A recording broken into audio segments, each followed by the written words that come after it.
ومن آياته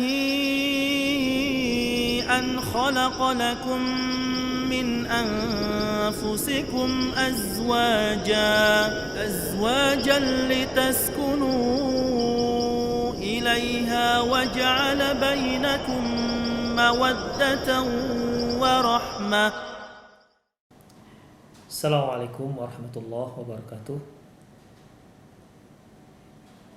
Innal hamdalillah nahmaduhu wa nasta'inuhu wa nastaghfiruh wa na'udzu billahi min shururi anfusina wa sayyiati a'malina. May yahdihillahu fahuwal muhtad wa may yudlil falan tajida lahu waliyyan mursyida. Asyhadu an la ilaha illallah wahdahu la syarika lah wa asyhadu anna Muhammadan abduhu wa rasuluh alladzi la nabiyya ba'dah. Wa qala Allah subhanahu wa ta'ala ya ayyuhalladzina amanu taqullaha haqqa tuqatih wa la tamutunna illa wa antum muslimun. Wa qala azza man qala ya ayyuhalladzina amanu taqullaha wa qulu qawlan sadida yuslih lakum a'malakum wa yaghfir lakum dhunubakum wa may yuti'illaha wa rasulahu faqad faza fawzan 'azima.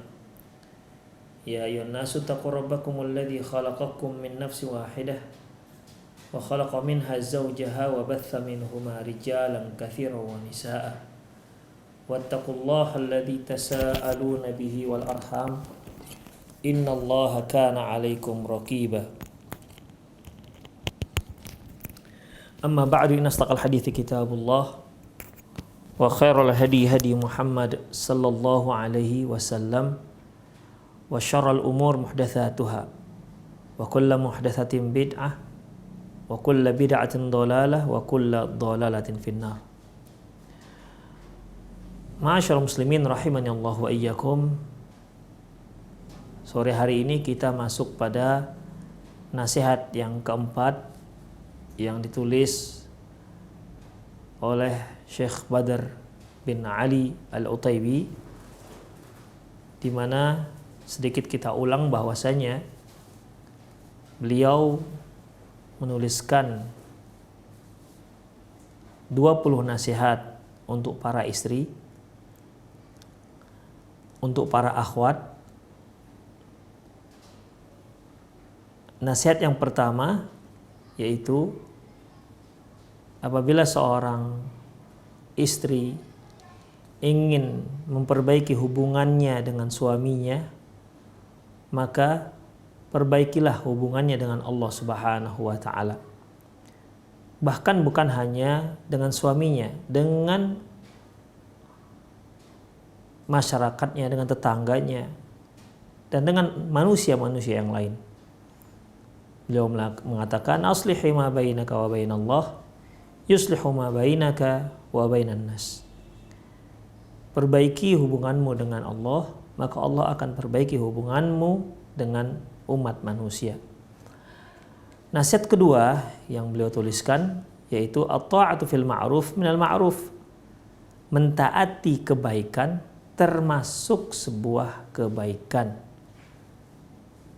Berarti kalau seorang istri mentaati sesuatu yang mungkar, itu berarti termasuk kemungkaran. Makanya kita sebagai manusia tidak boleh mentaati jika ketaatan tersebut menjerumuskan kita pada perbuatan yang diharamkan oleh Allah, dan kita haram mentaati perintah yang sifatnya dilarang oleh Allah Subhanahu wa ta'ala. La ta'ata fi makhluqin fi ma'siyatil khaliq. Tidak ada ketaatan terhadap makhluk kalau ketaatan tersebut dalam rangka mendurhakai Allah. Innamat ta'atu fil ma'ruf. Ketaatan itu hanya pada hal-hal yang baik saja, yang dibolehkan.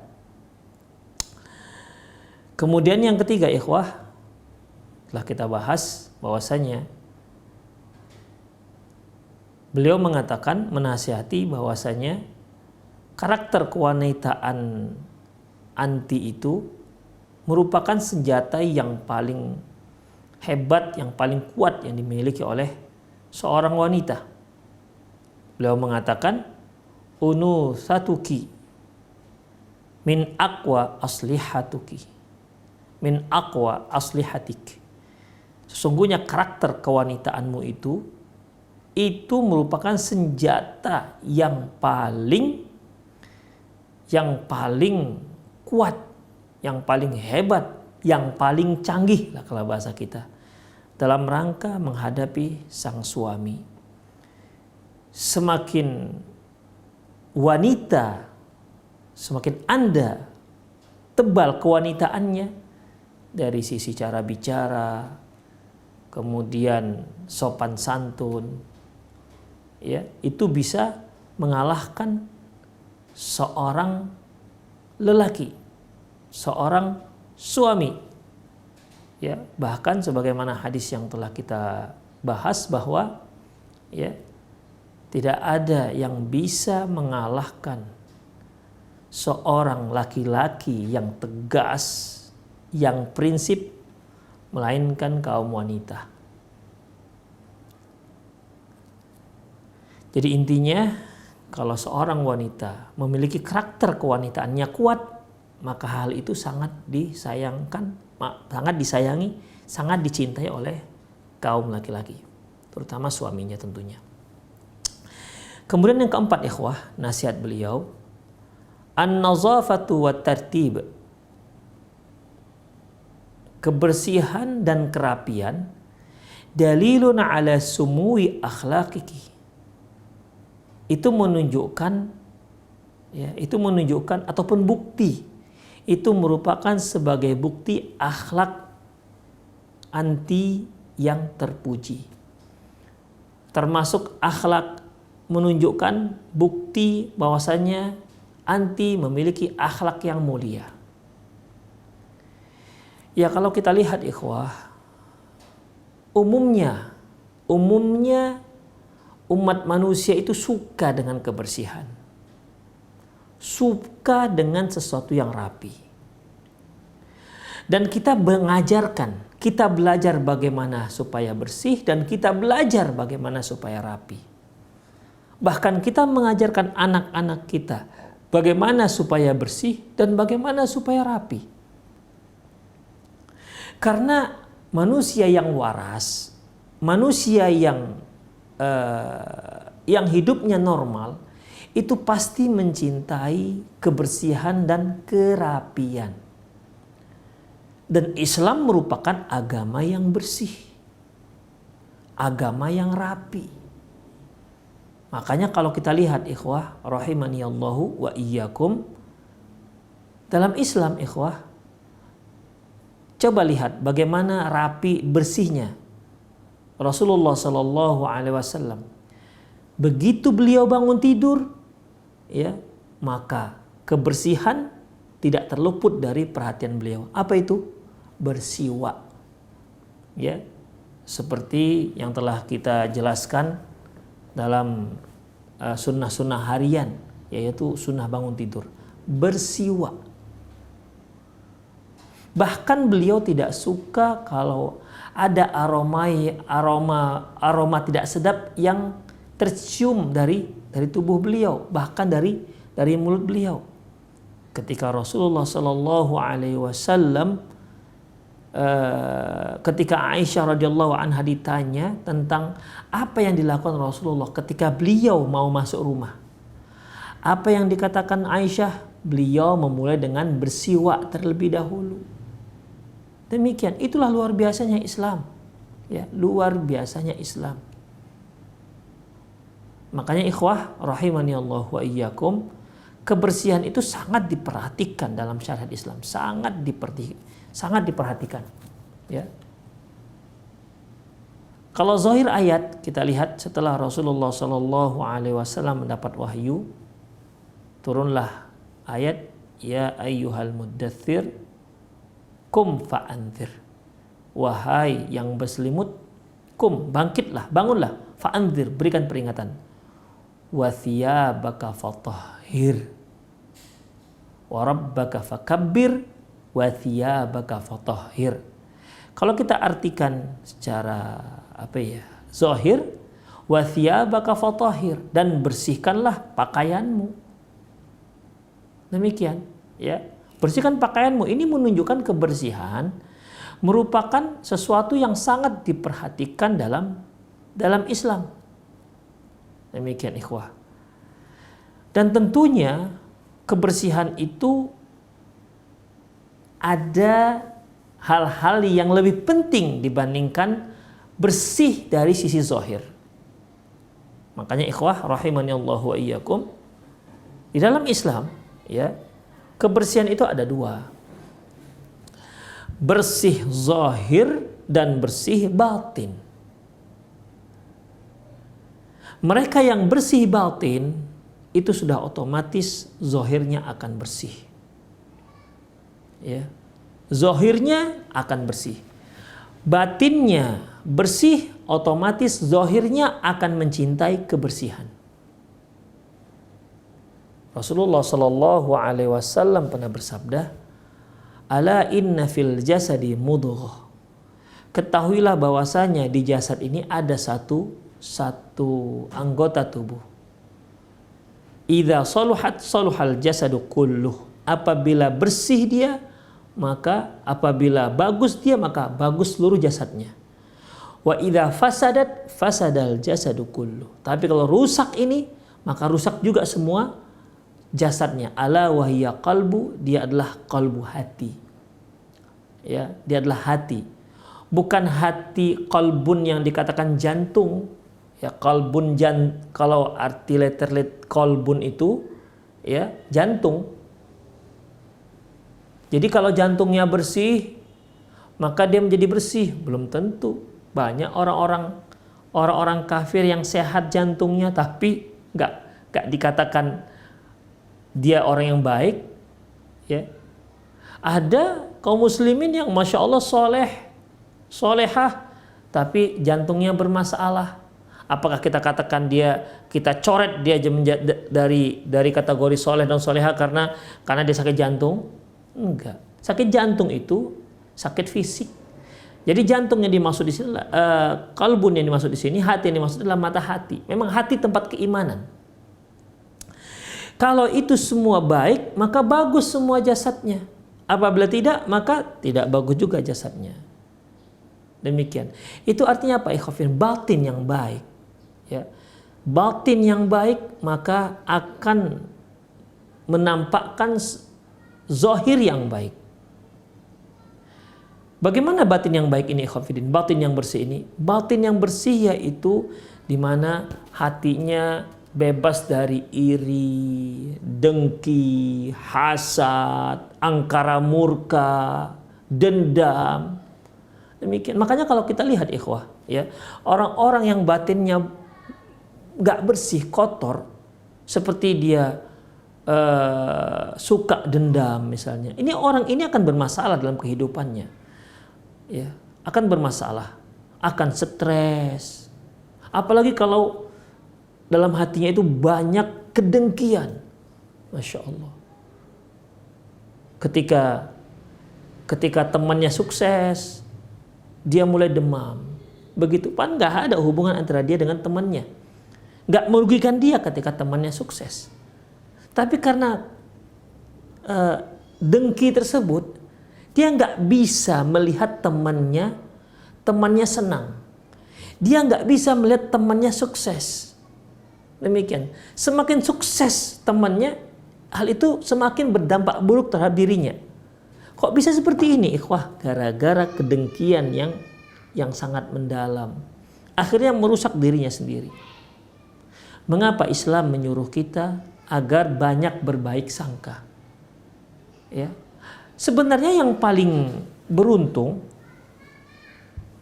yang paling diuntungkan dalam berbaik sangka yaitu orang yang berbaik sangka itu sendiri. Ya. Bukan yang diprasangkakan. Coba bayangkan ikhwafiddin, ketika kita melihat teman kita lewat, bagus-bagus dia assalamualaikum, waalaikumsalam, kita katakan dalam hati kita, alah pura-puranya itu, pura-pura hormat, demikian, buruk sangka. Ya. buruk sangka. Apalagi ikhwafidin, Rasulullah Sallallahu Alaihi Wasallam pernah bersabda, Inna syaitan yajri majrad dam. Setan itu mengalir sesuai dengan aliran darah. Demikian. Jadi kalau ada sarang sifat yang buruk, itu mudah sekali dipupuk oleh si setan ini, ikhwah. Ya, gara-gara apa? Buruk sangka. Dikit-dikit buruk sangka. Melihat teman gini-gini buruk sangka. Ketika lihat teman berbuat baik, dia berburuk sangka. Dia katakan itu pencitraan. Kalau teman yang berbuat buruk lebih parah lagi. Jadi orang berbuat baik salah, berbuat buruk apalagi. Yang baik siapa? Dia sendiri yang baik. Kalau dia selalu baik. Ya, kalau dia selalu baik. Kenapa demikian ikhwafidin? Karena memang batinnya kotor. Yang paling dominan menyebabkan muncul sifat-sifat batin yang buruk ini adalah dikarenakan apa? Dikarenakan dosa.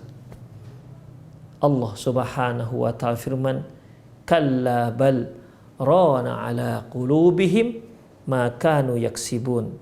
Ketahuilah bahwasanya rana hatinya kotor. Maka kanu yaksibun, akibat perbuatan yang mereka lakukan sehari-hari. Dosa yang mereka lakukan sehari-hari. Jadi semakin banyak dosa yang kita lakukan, semakin kotorlah hati kita ini. Semakin kotor. Akibatnya mudah bersarang sifat-sifat buruk. Mudah berburuk sangka, mudah marah, mudah dengki, sulit mencintai kebaikan, sulit menerima kebenaran. Gara-gara apa? Dosa, hitam hatinya. Sebagaimana dalam sebuah hadis, Rasulullah Sallallahu Alaihi Wasallam pernah bersabda, Innal abda idza adnaba dzamban nakata nuktatan sauda fi qalbi. Sesungguhnya kata Rasulullah, apabila seorang hamba itu berbuat maksiat, berbuat dosa, maka muncul bintik hitam di hatinya. Fa intaba saqala qalbuh. Kalau dia tobat dari dosa tersebut, maka bintiknya tersebut pun akan terhapus. Wa in zada zadat. Tapi kalau bertambah dosanya, bertambah juga bintik-bintik hitam. Dia lakukan dosa, muncul bintik hitam. Dosa lagi, bintik lagi. Dosa lagi, bintik lagi di hatinya. Cobalah tanya para ahli jantung, spesialis jantung. Ya. Tidak ada dosa yang terbesar melebihi kekufuran. Coba tanya pada mereka, apakah jantung orang kafir itu hitam? Enggak, ya. Jadi qalbu di sini bukan itu yang dimaksud ikhwafidin. Atau qalbu yang kita katakan hati-hati kabid, ya. Ya, lever kata orang. Apakah itu? Enggak juga. Jadi memang hati itu satu yang abstrak, tempat keimanan kita, dan itu bisa kita rasakan, ya. Ketika kita cemas, terasa dia ikhwafidin. Ketika kita sholat, setelah itu baca Quran, tenang hati kita. Di mana yang kita rasakan? Di dada kita lapang, begitu. Ketika kita punya dosa, kemudian kita bertobat kepada Allah, kita tumpahkan air mata kita, mohon tobat pada Allah Subhanahu wa Ta'ala. Di mana rasa tenang itu? Di kepala? Di lutut? Di paha? Di perut? Enggak, di dada kita terasa lapang, Masya Allah. Itulah ikhwafidin. Makanya ikhwah, setiap kali seorang melakukan dosa, maka muncul hitam. Demikian, seterusnya demikian. Kalau sudah sampai menghitam, sulit cahaya kebenaran akan masuk. Ya, sulit cahaya kebenaran akan masuk. Kalau sudah seperti ini, mudah sekali seorang itu melakukan dosa. Bohong, khianat, apa saja yang sifatnya dosa, maka akan mudah terjadi. Demikian sebagaimana perkataan Hasan Al-Basri rahimahullah, inna min jazai as-sayyi al-hasanati as-hasanatu ba'daha. Sesungguhnya ganjaran orang yang berbuat baik adalah perbuatan baik setelahnya. Wa min 'uqubati sayyi'ati as-sayyi'atu ba'daha. Dan di antara hukuman orang yang berbuat buruk yaitu perbuatan buruk berikutnya. Jadi hari ini dia buat buruk, keburukan dia ini, kejahatan dia ini, dosa dia ini menarik dia untuk berbuat dosa berikutnya, dosa berikutnya, dosa berikutnya. Inilah hukuman dari perbuatan dosa tersebut. Di antara hukuman orang yang berbuat dosa, sehingga dia sulit untuk lepas dari dosa tersebut. Oleh karena itu ikhwah, bagi seorang istri ya yang ingin rumah tangganya tenang, ya, tentram, aman, penuh ketakwaan, suaminya soleh, ya, maka bersihkan hati terlebih dahulu. Jauhkan hati dari berbagai macam dosa.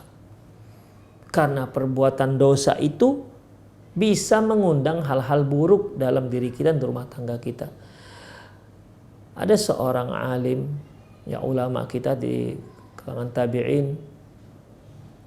Apa katanya ikhwah? Kalau aku berbuat dosa, maka aku rasakan hal itu pengaruhnya terhadap istriku dan kendaraanku. Bayangkan, sampai kendaraan pengaruhnya. Jadi dosa itu pengaruh sampai ke kendaraan. Makanya bagi ikhwah yang kendaraannya suka mogok, hari ini inilah sebabnya. Coba, jangan-jangan gara-gara dosa yang kita lakukan, sehingga berpengaruh terhadap kendaraan kita. Jangan juga sebaliknya. Alhamdulillah Ustadz, kendaraan saya nggak pernah mogok. Sejak saya beli baru tak pernah mogok. Berarti saya nggak ada dosa dong. Nggak juga seperti itu ya. Demikian. Ini diantara pengaruh dosa. Demikian.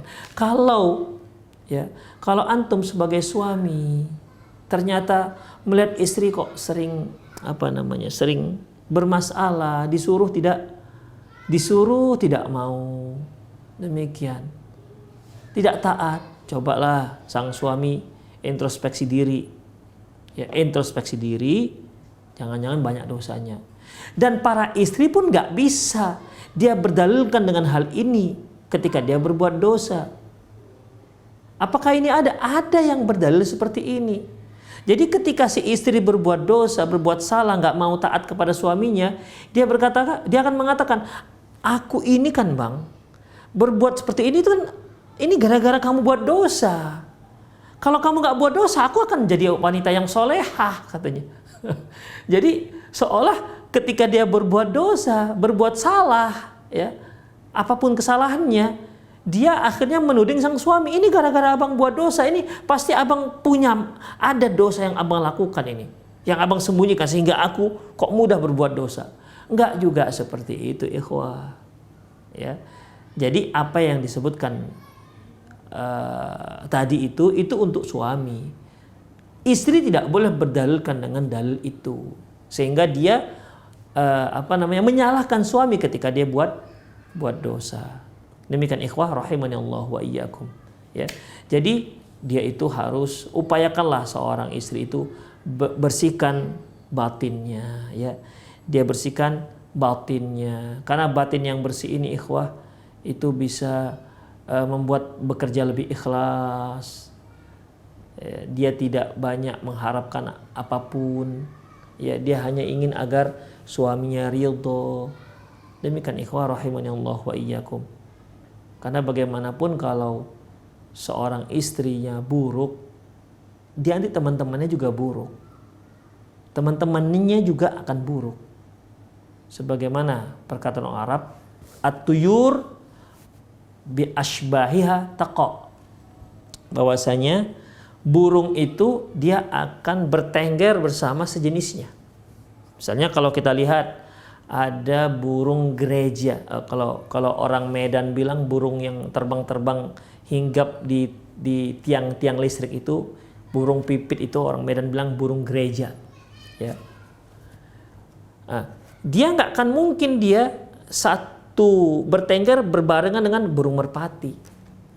Burung merpati nggak akan mungkin juga dia bertengger bersama burung gagak. Ya kalau gagak dia akan bertengger bersama gagak. Merpati akan bertengger dengan merpati. Kalau dia bangu, bangu akan bersama burung bangu. Terbangnya juga bersama burung bangu. Demikian.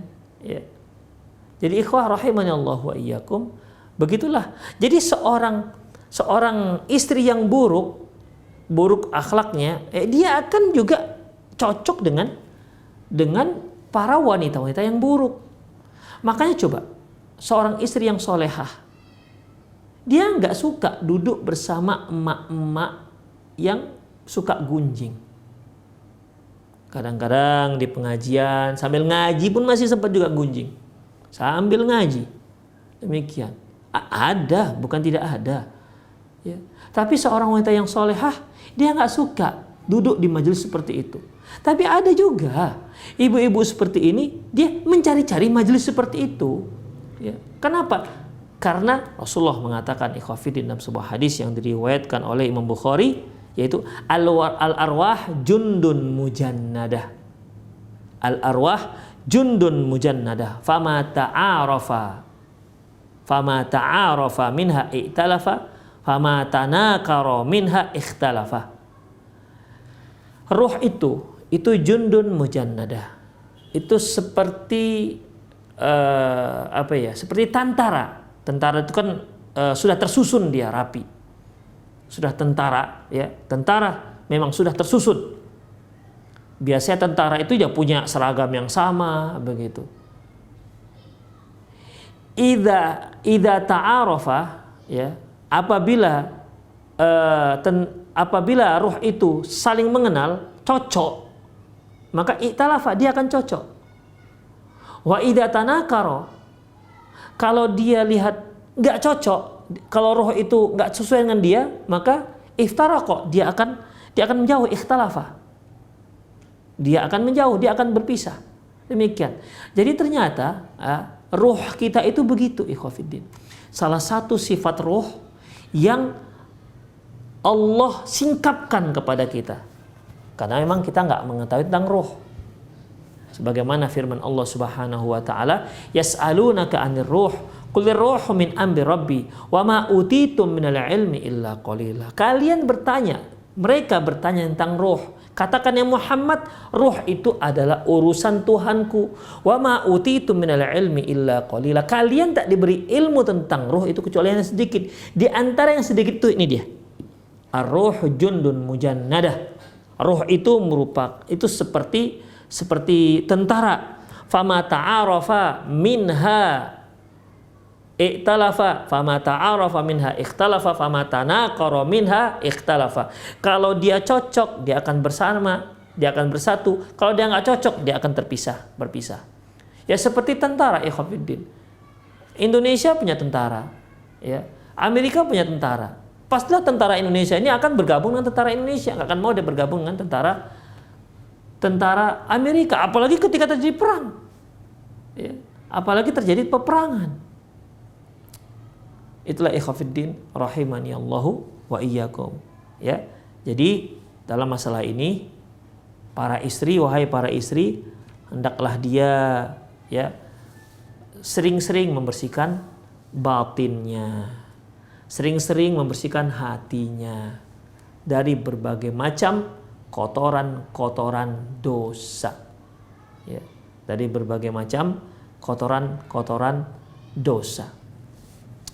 Kemudian ikhwatiddin, ya tentunya setelah bersih batin itu akan berdampak langsung terhadap zahirnya, akan berdampak langsung dengan zahirnya. Oleh karena itu, ya ikhwah, hendaklah seorang istri memperhatikan fisiknya, memperhatikan badannya. Jangan sampai keluar aroma tak sedap dari badannya sampai tercium oleh sang suami. Karena aroma tak sedap itu, ya, tidak disukai oleh siapapun. Tidak disukai oleh siapapun. Sehingga setiap kali suami melihat sang istri, terlihat istri bersih. Nah, begitu. Bersih, terlihat cantik. Demikian ikhwah, ya. Dan itu menyenangkan. Sebagaimana hadis yang telah kita bacakan, khairun nisa, sebaik-baik wanita adalah idza nadhartaha sarratka. Sebaik-baik wanita adalah kalau kamu lihat, kamu senang melihatnya. Ya, kamu senang melihatnya. Jadi ikhwah, sesuatu yang menyenangkan itu adalah kebersihan yang utama. Ada wanita Masya Allah cantik jelita. Pokoknya semua orang katakan dia ada seorang yang wanita yang cantik. Sepakat jumhur mama-mama misalnya. Menyatakan si wanita ini cantik. Tapi coba kondisi dia dalam keadaan jorok. Rambut acak-acakan. Ya. Kemudian gak mandi seminggu. Pakaian juga kotor. Hilang yang namanya cantik yang sudah disepakati oleh mak-mak ini. Kenapa? Jorok ikhwafiddin. Tapi kalau seorang wanita yang biasa-biasa saja, yang face-nya ya ponten-ponten, poinnya poin 6,5 biasa ya, 6. Tapi ketika dia bersih, penampilan bersih, rumah dia buat bersih, anak-anak bersih, setiap kali suami pulang rumah bersih, anak-anak bersih, siap menyambut suaminya. Masya Allah ini. Allahu Akbar untuk istri seperti ini. Luar biasa. Suami itu datang itu seperti dia memasuki sebuah surga ikhwafiddin. Dia merasakan Masya Allah. Baiti jannati. Dia masuk rumah. Ya kalau memang mampu. Sebelum suami pulang semprotlah. Seras gitu kan. Jadi wangi itu rumah. Demikian. Jadi sang suami itu mendambakan cepat pulang. Ini seringnya suami itu cepat pulang karena mereka apa? Karena pengantin baru. Nah, sudah 3 bulan dah susah mau pulang, ya. Tak kepengen pulang lagi. Kenapa? Suami istrinya nah, jorok orangnya. Kamar mandi tak disikat. Demikian. Rumah tak disapu-sapu. Ingat kajian kita yang lalu, ya. Sampai dikatakan apa? Disebutkan di sini istilah orang Arab bahwasanya perabotan rumah tangganya menjadi tempat untuk bercocok tanam. Itu kalau kita artikan secara literal. Perabotan rumah tangganya menjadi tempat untuk bercocok tanam. Salah satu karakter wanita yang kemarin yang telah kita bahas. Kenapa bercocok tanam? Karena tak dibersih-bersihkan. Sehingga debunya tebal, tinggal letakkan bibit. Demikian. Siram, dah. Tumbuhlah tuh bibit. Demikian ikhwah. Jadi yang terpenting dari wanita ini, seorang istri itu bersihnya. Ya, kalau cantik ya siapalah wanita yang nggak kepingin cantik. Kalau kita boleh pilih, ya Allah, saya kepingin lahir jadi wanita yang cantik, lahir kepinginnya hidungnya mancung, wajahnya oval, kemudian tinggi semampai, nggak bulat gemuk, demikian. Ya kalau kita boleh pilih, ya kita pilih seperti itu. Kemudian lahir dari mana? Rahim dari istri seorang nabi. Kalau mau kita kan begitu. Dari keluarga yang baik-baik, keluarga-keluarga yang soleh dan solehah, dan yang kaya raya. Kalau kita boleh pilih. Tapi kan kita nggak bisa pilih. Allah Subhanahu wa Ta'ala melahirkan kita dengan takdir yang sudah Allah tetapkan kepada kita. Dengan hidung yang mungkin ala kadarnya. Ya, dengan pipi yang tembam misalnya, demikian, dengan mata yang cipit misalnya, kita nggak bisa memilih. Tapi ikhwah, kalau seorang akhwat ini bersih, Masya Allah, dia akan terlihat istimewa, ya, dia akan terlihat lebih istimewa. Tapi kan Ustadz kalau udah cantik bersih kan lebih bagus. Iya betul, tapi kan nggak semua bisa menjadi cantik, ya. Bisa menjadi cantik alami, nggak semua. Ya, misalnya Allah lahirkan dia dari keluarga yang memang berkulit hitam. Kepingin jadi putih. Emaknya Afrika. Bapaknya Irian Jaya. Apa mungkin lahir anaknya seperti orang Eropa? Nggak mungkin. Orang akan katakan ini salah ambil nih anaknya di rumah sakit. Demikian. Tapi ketika walaupun hitam kulitnya, ya, hitam kulitnya, tapi ketika dia bersih, memang hitam kulitnya, tapi bisa pandang tak jemu, ya. Kenapa dia bersih, rapi, ramah, Masya Allah, soleha, Allahu Akbar. Dan ikhwafiddin, sering saya ingatkan kepada para akhwat, para ikhwan, terutama yang jomblo-jomblo, antum hanya melihat yang cantik dan ganteng itu sebentar saja. Coba nanti setelah rumah tangga, setelah antum tiap hari melihatnya, mulai dia tidur sampai tidur kembali, bahkan antum dengar dengkurnya. Wahai akhwat, anti dengar dengkurnya. Bagaimana mungkin ya ketika itu ada melernya misalnya. Akan kelihatan bagaimana dia sebelum mandi, belum berdandan. Yang namanya cantik ganteng itu akan hilang. Yang tersisa tinggal apa? Akhlak. Yang tersisa tinggal akhlak. Di antara akhlak yang mulia itu apa? Rajin membenahi diri, rajin bersih-bersih. Demikian. Dan ini tugas pokok bagi para istri. Demikian ikhwafiddin. Jadi menderita kalau ada seorang suami, qadarullah dapat istri pinter dandan, Masya Allah, kalau dandan 2,5 jam depan toilet kacanya itu, ya bisa dari mulai apalah, ngurusin alis lah, ngurusin bulu mata lah, kemudian alat-alat kosmetika yang lengkap lah 2,5 jam. Kalau keluar, Allahu Akbar, bagaikan artis Hollywood misalnya. Tapi rumahnya kotor, itu saya yakin tuh suami akan geram melihat wanita seperti ini. Kalau orang Minang bilang rancak di labuh begitu. Cantiknya di jalan, di rumah kotor. Kenapa? Gak pandai merawat rumah tangga, gak pandai merawat anak. Anak tunggang langgang di sana kemari, anak tidak pernah dimandikan. Dia hanya hari-hari memperhatikan dia sendiri. Oleh karena itu ikhwah rahimani Allah wa iyyakum, ya, seorang istri hendaklah dia menjadi istri yang bersih, karena itu yang menyenangkan suaminya. Ya. Karena itu yang menyenangkan suaminya. Dan itu merupakan pangkal dari sebuah kecantikan seorang istri. Itulah awalnya.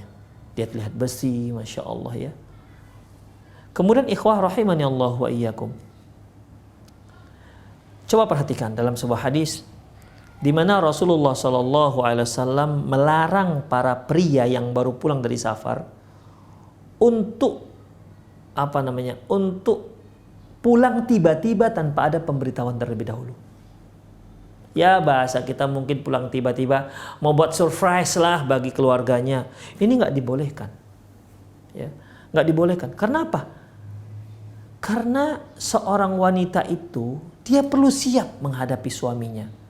Suaminya baru pulang umroh misalnya 10 hari atau baru pulang tugas sebulan misalnya.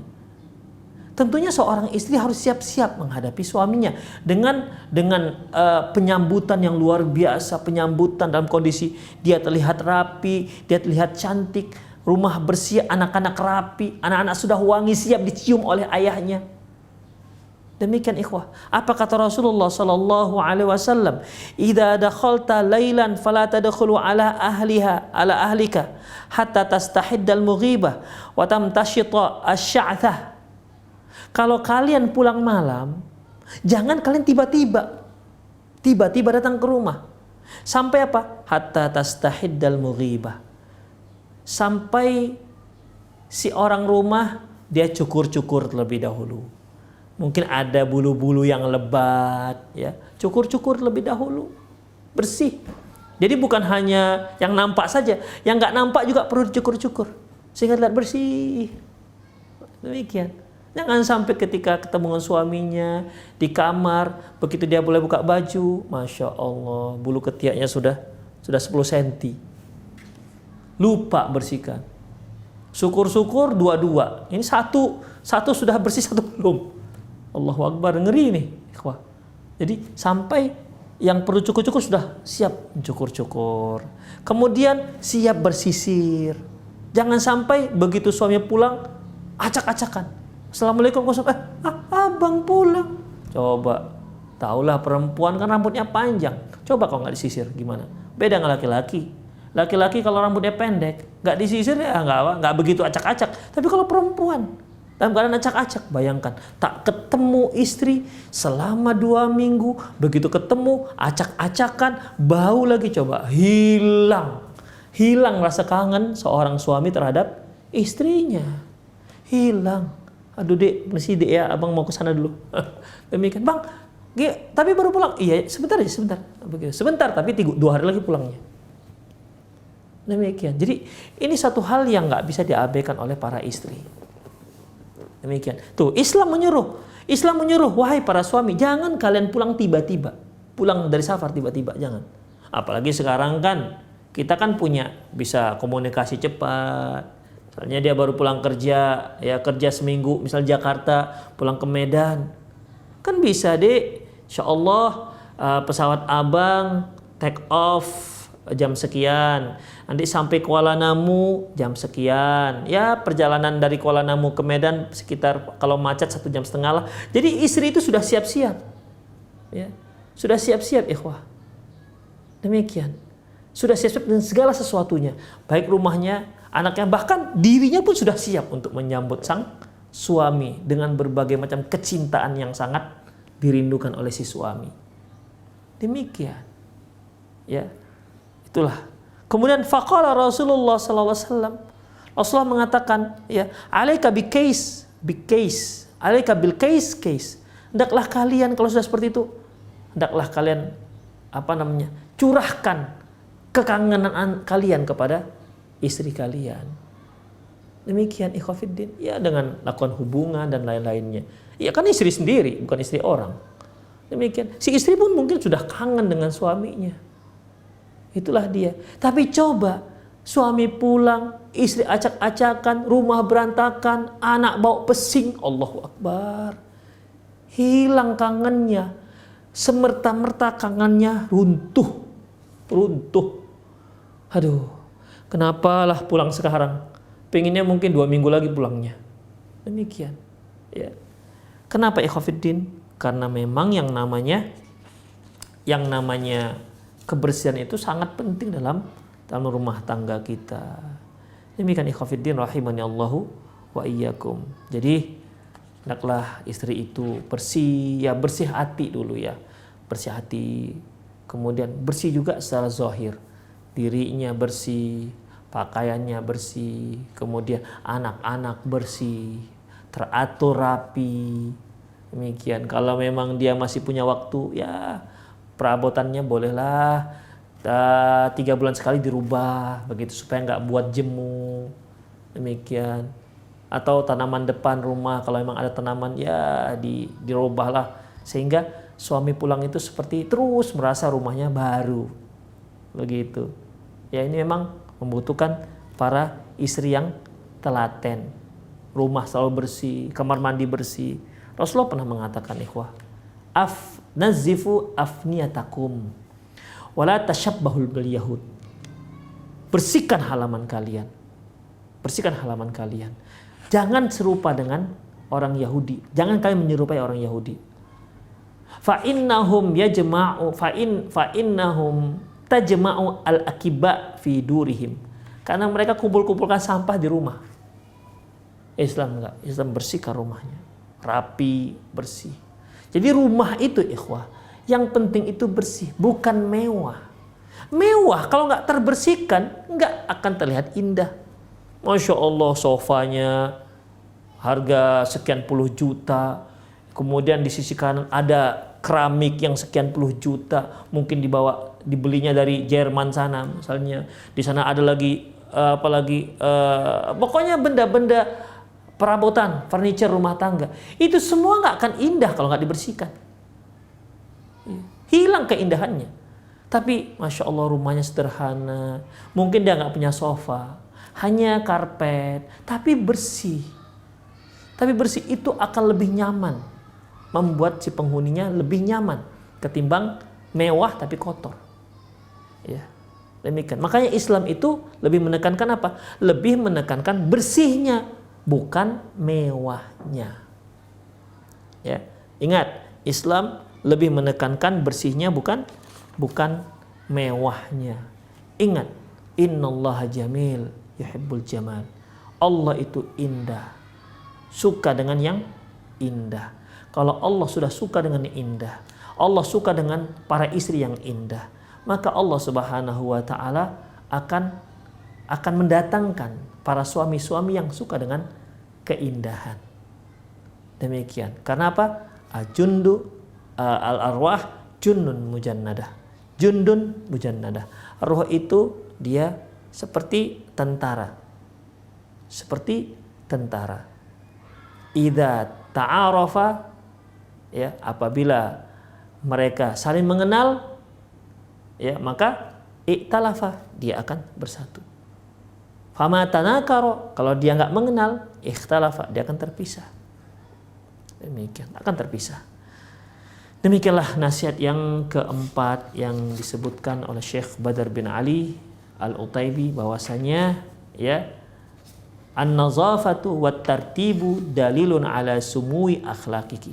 Bahwasanya kebersihan, kerapian itu merupakan bukti akan mulianya akhlak kamu. Merupakan bukti akan keluhuran akhlak seorang istri.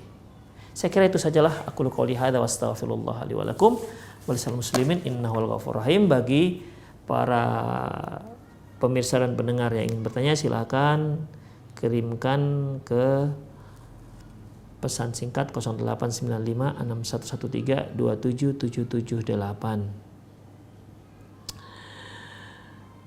Assalamualaikum Ustadz, bagaimana cara menilai akhlak seorang itu baik atau tidak jika berkenalan melalui media ta'aruf? Nggak bisa kalau hanya sekedar ta'aruf di media sosial. Bahkan kalaupun dia ada fotonya, nggak bisa kita mengetahui wajahnya begitu apa tidak. Ikhwah, sekarang ini bisa berbeda antara foto dengan aslinya. Itu dia, karena banyaknya software yang bisa mengedit, bahkan wajah yang bulat bisa menjadi oval.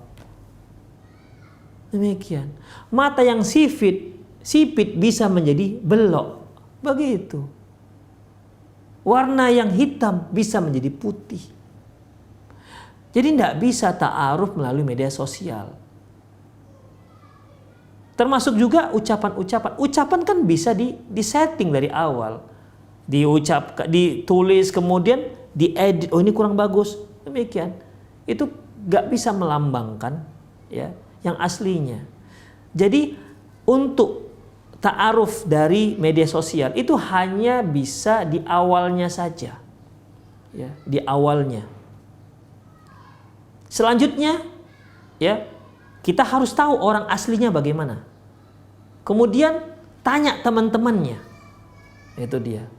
Kalau teman-temannya ternyata wanita-wanita yang solehah, kalau teman-temannya ternyata ikhwan-ikhwan yang soleh, yang solehin, yang bertakwa, ketahuilah dia pasti tidak jauh dari itu.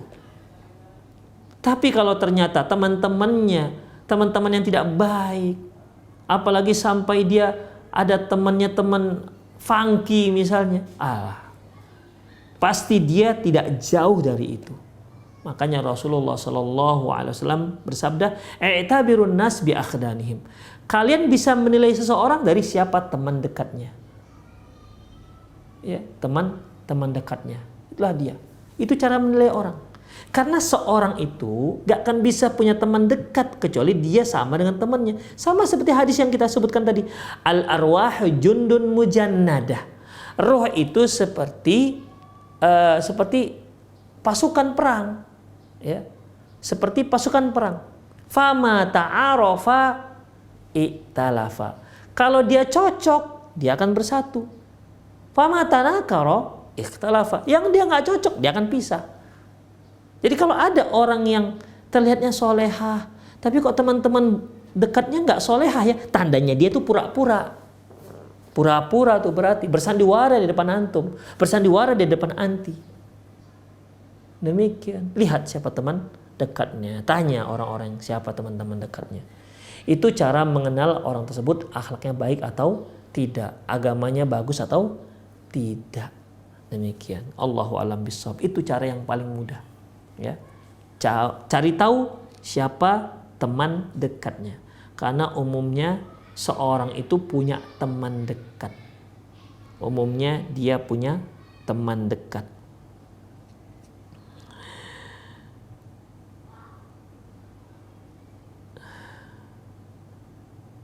Bismillahirrahmanirrahim. Ustadz, bagaimana cara mengkomunikasikan dengan bijaksana kepada calon suami? Karena saya tipe wanita yang senang merawat badan dan wajah. Kalau saya melihat diri saya sendiri dan ketika jelek atau kucel, biasanya saya sedih sendiri.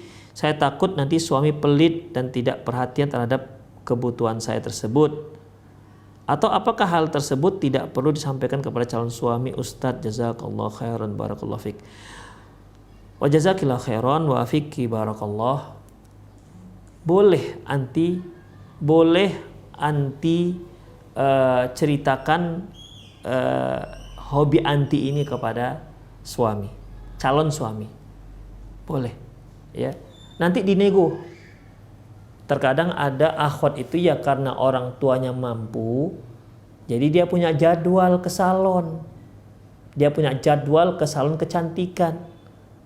Ya sekedar maskeran, sekedar krim bat, merawat wajah untuk menghilangkan komedo, atau hanya untuk sekedar untuk pedicure, manicure misalnya, atau sekedar untuk untuk kesegaran message misalnya. Ya karena dia orang tuanya orang yang mampu untuk itu. Ketika ternyata dia punya calon suami, dia ceritakan gimana. Kira-kira suaminya sanggup apa tidak? Ya mungkin qadarullah masyafa'ala suaminya nggak sanggup seperti itu. Ya tinggal anti. Kalau anti bisa mengikuti suami seperti itu silahkan. Kalau enggak ya silahkan, batalkan. Demikian. Tapi Ustadz, ini calon saya ini orangnya akhlaknya Masya Allah. Ya sudah, berarti ya kebiasaan anti yang selama ini ya tinggalkan. Sesuaikan dengan kemampuan sang suami. Demikian. Anti sudah tertarik dengan si suami, tapi suaminya ya tidak seperti orang tua anti pendapatannya. Ya tinggalkan berarti kebiasaan yang selama ini. Mungkin selama ini anti diberi jajan oleh orang tua anti. Satu hari 200.000. Pokoknya semua ada di situ. Jajannya, kemudian transportasinya, uang bensinnya. Demikian. Disediakan satu kendaraan mobil untuk anti oleh orang tua anti misalnya. Ternyata qadarullah dapat suami yang tidak seperti itu. Ya sudah, ditinggalkan kebiasaan yang buruk seperti itu. Bukan kebiasaan buruk sih, kebiasaan yang seperti itu. Ya. Karena suami nggak sanggup. Demikian. Jadi tinggal dinegosiasi dengan suami. Kira-kira abang sanggup nggak seperti ini? Saya seperti ini loh orangnya. Kata suami, insya Allah nggak ada masalah. Tapi ya jangan terlalu seperti itulah. Nah, begitu. Nanti bisa dinego, ikhwatiddin. Ustadz, sudah cocok Ustadz, tapi ya begitu, dia nggak bisa. Ya sudah, berarti anti tinggalkan kebiasaan yang biasa anti lakukan selama masih gadis. Karena masalahnya nanti akan banyak perlu perhatian yang lain. Seperti apa? Anak nanti. Nanti gimana? Anti punya anak misalnya. Begitu nikah, punya anak. Sudah hamil, malah masih 2 minggu, sudah langsung hamil. Kemudian hamil 9 bulan, melahirkan, kemudian masa nifas, 2 bulan kemudian hamil lagi. Punya 2 orang anak kecil-kecil. Demikian. Ya terkadang seorang itu, wanita itu harus bisa memanajemen waktunya. Untuk anaknya, untuk suaminya, untuk rumahnya, untuk masaknya bagaimana. Demikian. Jadi ikhwah, wahai juga para akhwat yang masih jomblo, ya, begitulah nanti situasinya ketika anti sudah berumah tangga. Tidak hanya anti memperhatikan wajah anti, tapi anti juga harus perhatikan wajah suami. Perhatikan juga anak-anak, perhatikan juga rumah anti. Jadi itu semua akan tergeser, wajah ini akan tergeser nanti dengan dengan yang kewajiban-kewajiban yang lain. Jadi tidak apa dinegokan kepada sang suami, tapi perhatikanlah, nanti akan tergeser dengan adanya kebutuhan-kebutuhan yang lain. Allahu a'lam bishawab.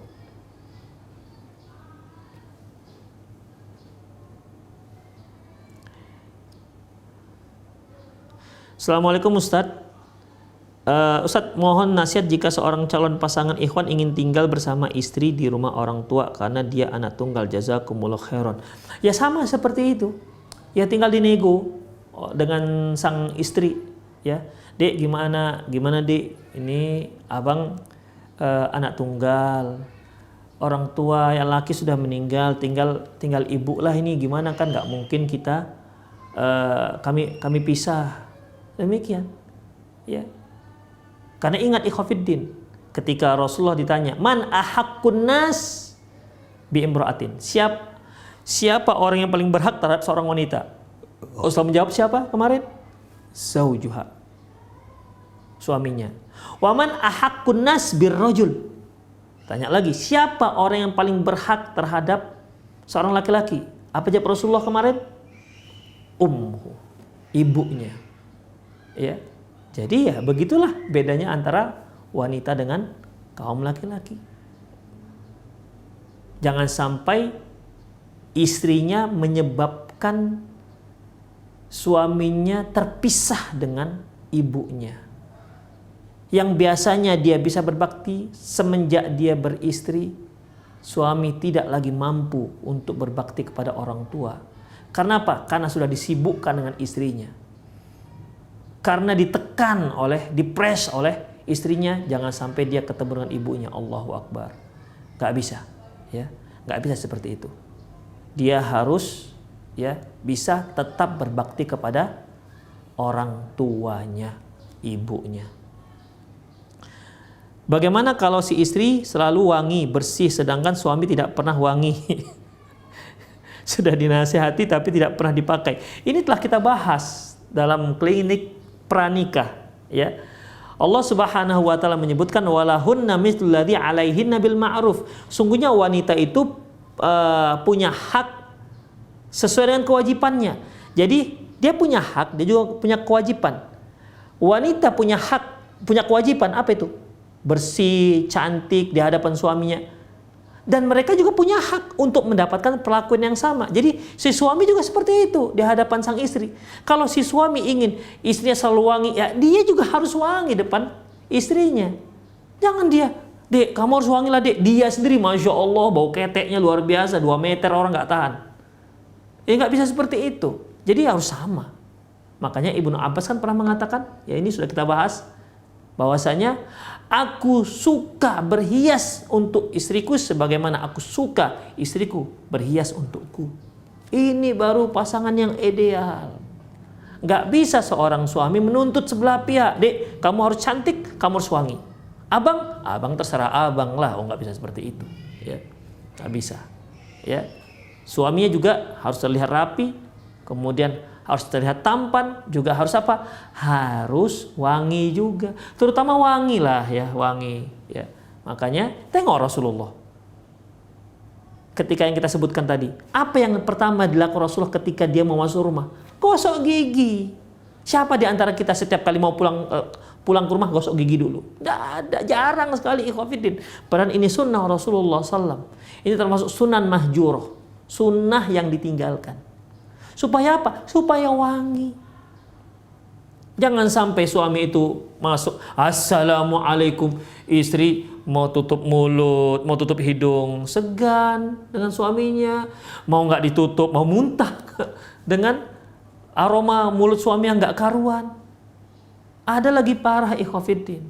Sudahlah makan durian di luar, nggak bawa pulang, nggak gosok gigi, Assalamualaikum, aroma durian. Kan sedih sang istri ini. Suaminya makan durian di luar, padahal istri sudah pesan-pesan, bang kalau ada duit beli durian lah bang ya. Suami beli diri sendiri, makan sendiri, hanya bawa aroma durian pulang ke rumah. Ini kan nggak benar ikhwatiddin. Kasihan itu para istri yang seperti itu. Demikian. Jadi suami juga upayakan dirinya wangi sebagaimana sang istri, bersih sebagaimana sang istri, sebagaimana sang suami bersih sebagaimana sang istri.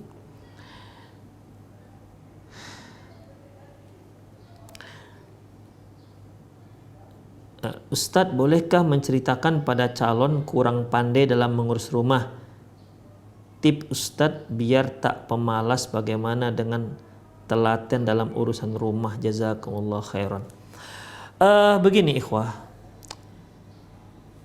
sebenarnya para akhwat itu dia memang punya insting untuk membersihkan rumah, punya insting untuk bisa memasak.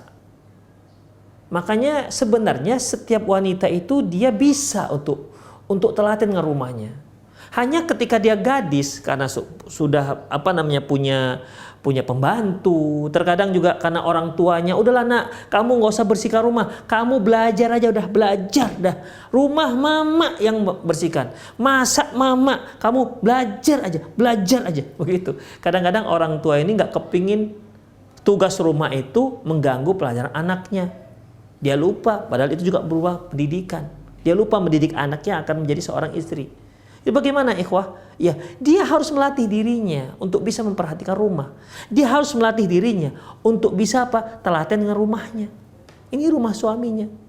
Dia harus belajar. Katakan kepada istrinya, kepada suaminya, abang, saya memang nggak dibiasakan orang tua untuk ngurusin rumah. Tapi nanti bang tolong ya dikasih tahu, dinasihati, boleh begitu. Demikian. Ya. Ada istri nggak bisa masak nasi seperti yang kita sebutkan kemarin, masak air hangus, masak nasi bedetus, apalagi masak kompor meletus, ya, masak ikan rebus, begitu, masak nasi goreng direbus nanti. Jadi ada yang seperti itu, nggak ngerti dia. Kalau sang suami siap dia mendapatkan istri seperti ini, maka dia wajib untuk mengajarkan. Gak bisa dia hanya komplain. Gini loh dek cara masak, gini loh dek cara memboros kamar mandi. Mungkin si istri ada gak pernah bersihkan kamar mandi karena di rumahnya ada 13 pembantu misalnya. Bisa seperti itu. Ya. Maka si suami harus siap-siap. Jadi istri yang ini yang kurang pandai ngurus rumah, gak apa-apa ngomong pada sang suami, calon suami. Tapi katakan, tapi saya siap belajar. Nah begitu, siap belajar. Saya ada tahu seorang akhwat paling benci dia giling cabai. Paling benci dia giling cabai. Qadarullah dia dapat suami yang memang profesinya buka kedai makan, rumah makan.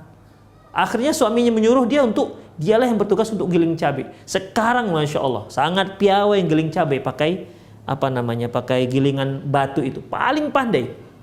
Masak pandai Masya Allah. Suaminya ngajari. Jadi intinya para akhwat, jangan khawatir yang gitu. Yang penting kalau anti ingin belajar, insya Allah bisa. Insya Allah bisa. Ingin belajarlah, insya Allah. Yang nggak pandai masak, insya Allah bisa. Asalkan belajar masak. Sekarang di YouTube itu banyak, mau masak apa saja, ya. Tinggal tiru saja udah. Demikian. Mau apa? Bumbu tinggal beli jadi. Pergi ke tukang bumbu. Pak, Bu, saya mau masak semur. Buatkan bumbu semur. Udah tinggal begitu. Tapi ingat, mau belajar. Ini masalah-masalah yang zohir namanya. Nampak dia masalahnya, nampak. Kita tinggal belajar. Jadi akhwat jangan khawatir. Ya. Yang penting anti mau belajar, bismillah, insya Allah bisa. Ya, saya kira itu saja ikhwafiddin, semoga bermanfaat. Aku lu qauli hadza wa astaghfirullah li wa lakum wa lisal muslimin innahu ghafurur rahim. Subhanakallahumma bihamdik asyhadu an la ilaha illa anta astaghfiruka wa atubu ilaik wa akhiru da'wana alhamdulillahi rabbil alamin. Assalamualaikum warahmatullahi wabarakatuh.